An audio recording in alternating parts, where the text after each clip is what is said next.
Hopefully everyone knows what we mean by a menu. For those that may not, we talk about a menu. When you go and you buy a car and you get to the F&I or the finance insurance part of the transaction, there will be a number of products and services obviously that are offered to the consumer. The first of which, of course, Pete, is financing. Am I going to finance the transaction at the dealership? Will I purchase perhaps a service contract, credit life, accident health, gap insurance, or what other products and services may be offered? When that's being offered, there's been a great debate or a lot of discussion about how much money should or can a dealer make on finance reserve for financing the transaction, the other products and services that are offered to the customer. Are they packed into the payment, or does the customer actually know what they're purchasing and how much they're paying for it? So in an effort to deal with this, we're all aware of the, quote, menu selling approaches that have been taken to give the customer, like in a restaurant, a menu where they will go through and get information about the products and services. That's good.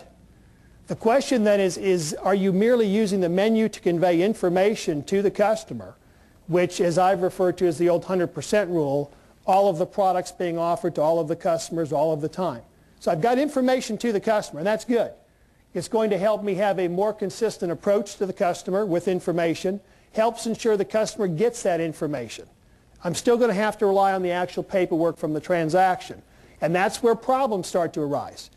Yeah, if all I'm doing is using a menu selling approach, whether it's a pre-printed menu or I could use a computer screen, as some people are doing now. There's some great systems out there where they've actually taken a flat screen or a computer screen and put it on there to show the customer. Now that's getting information to you. But when I want to start recording what your purchase decision is or having you disclose to me, yes, I want this, or no, I don't, now you start writing on the menu. Now the menu has become a living, breathing piece of paper or document part of the deal. Now, how does that fit with whatever delivery confirmation or WIO form that I'm using?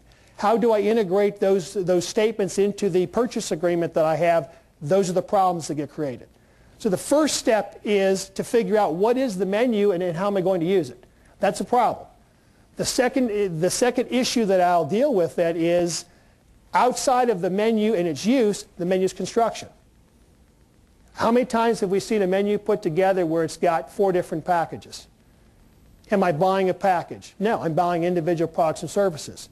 So I see the gold or the silver package, and I haven't bought the package. This is what the problems that were raised, if you remember, in the Dateline NBC program and the Public Citizen Report. One of the few things they did that really had some merit was telling dealers, you're selling a package, and I'm not buying a package, I'm buying individual products and services that will be elsewhere. So you get to the menu construction, watch the labels, watch the content, how is it structured, are there signatures used, and how do you integrate that to everything else?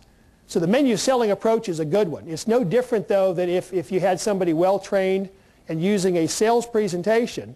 What we've done is we've taken that sales presentation and reduced it to writing in the form of a menu.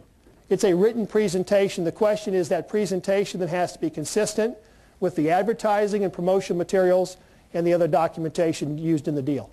If done correctly, it would be a great protection help to the dealership and the consumer alike.